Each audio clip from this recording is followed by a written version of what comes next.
सैया भय कोतवाल तो डर काहे का, ये तो सुना ही होगा आपने, लेकिन आज जब हम आपको बताएंगे तो आप यकीन भी कर लेंगे। जी हाँ, दरअसल आपने सही सुना। सैया भय कोतवाल तो डर काहे का तर्ज इन दिनों मसूरी देहरादून डेवलपमेंट अथॉरिटी यानी कि MDDA में सटीक बैठता है।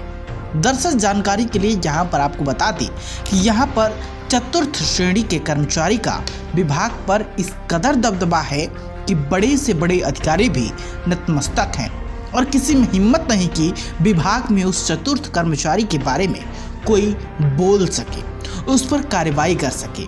उसे शायद आपको बता दें कि उत्तराखंड सरकार में तैनात विभागीय अधिकारी कुंभकर्णी नींद सो रहे हैं। राम जाने कि नींद कब खुलेगी।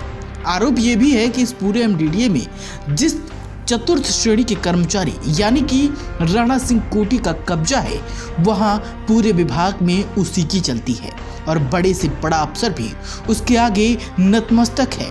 बता दें कि बीते दिनों VN न्यूज़ ने भ्रष्टाचार के मामले में एक अहम खुलासा किया था, जिसके बाद विभाग के अधिकारियों की नींद तो खुली लेकिन चुप्पी साध कर बैठ गए और मामले से लगातार पल्ला झाड़ते हुए नजर आने लगे। कहीं इस मामले में वो भी न लपेटे में आ जाए, ये डर सबको सताने लगा।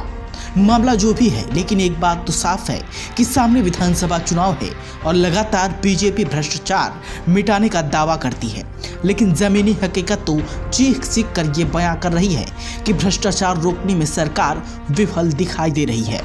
VN न्यूज़ के हाथों लगे एक अहम सुराग ने इस बात का खुलासा कर दिया कि विभाग में दबदबा और दादागिरी किसका है, किसके इशारे पर अथॉरिटी चलती है और कहां पर परिवारवाद चलता है। हालांकि इस पूरे मामले में जहां अधिकारी चुप्पी साधे हैं, तो अब राजनीतिक और समाजसेवी इस भ्रष्टाचार के खुलासे में डटकर सामने आ रहे हैं।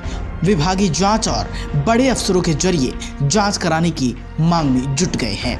पहले कनक धनाई, जो कि उत्तराखंड जन एकता पार्टी ऋषिकेश विधानसभा से हैं, उन्होंने क्या कहा, आइए सुन लेते हैं। भी ये बात किसी से छिपी नहीं है। अगर पूरे उत्तराखंड के अंदर RTO विभाग के बाद खुला भ्रष्टाचार अगर किसी डिपार्टमेंट के अंदर है, तो मुझे लगता है वो MDDA है। और छोटा मोटा नहीं कि जहाँ हजारों में बातें हों। RTO में मैं फिर भी कहूँगा कि 1500 में आप छोटे मोटे काम करवा सकते हैं। एक MDDA ही एक ऐसा डिपार्टमेंट है जिसमें कम से कम आप लाखों में और पैसा देकर आप किसी भी तरीके का निर्माण क्षेत्र के अंदर करवा सकते हैं। तो मुझे लगता है जो कानून है और जो MDDA का जो मकसद था, वो कहीं तक भी सार्थक होते हुए नहीं दिख रहा है। एक मकसद बना दिया है, एक जरिया बना दिया है कि आपको मकान बनाना है, MDDA वाले नोटिस टांगेंगे। नोटिस टांगने के बाद आप ऑफिस जाइए, अपने ठेकेदार को ले जाइए, वो आपकी बात करवा कर वहाँ से वो आपका नोटिस रद्द करवा देंगे। आप पेमेंट करिए, पेमेंट के साथ साथ आप अंडर टेबल जो पेमेंट होती है वो भी करिए और इन दी एंड आप अपना कंस्ट्रक्शन का काम कंटिन्यू कर सकते हैं। तो मुझे लगता है अगर ऐसे ही करना है तो आप एक चार्ज ले लीजिए हर एक मकान में। हमारे घर बनाने से लेकर शिविर में कितने गड्ढे होंगे, पानी की निकासी कहाँ से होगी, नहर कैसी बनेगी, नियम तो बने हैं, पर जब एग्जीक्यूशन की बात आती है मुझे नहीं लगता कि एक भी मकान MDDA के मापदंड के हिसाब से बना होगा। ये देखने को मिलता है। बाकी जो प्राइवेट कंस्ट्रक्शन है वो तो राम भरोसे हैं, MDDA के भरोसे हैं। और दुर्भाग्य देखिए, MDDA जो पूरा विभाग है उसको कुछ चुनिंदा बाबू लोग चला रहे हैं। चुनिंदा बाबू लोग, आपने उनको खुश कर दिया है तो आपका काम देहरादून के किसी भी कोने में आप किसी भी प्रकार का निर्माण कर सकते हैं। आप नदी और नालों में तक निर्माण कर सकते हैं।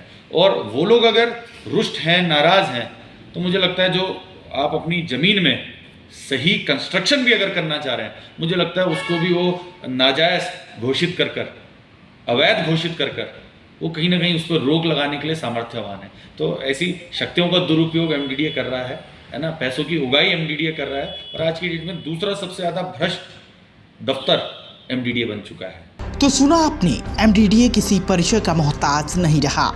MDDA अब उत्तराखंड के दूसरे सबसे बड़े भ्रष्ट ऑफिसों में जाना जाने लगा है। जल्द ही VN न्यूज़ विभाग के पीछे कितने चेहरे हैं वो आपके स्क्रीन पर दिखाएगी।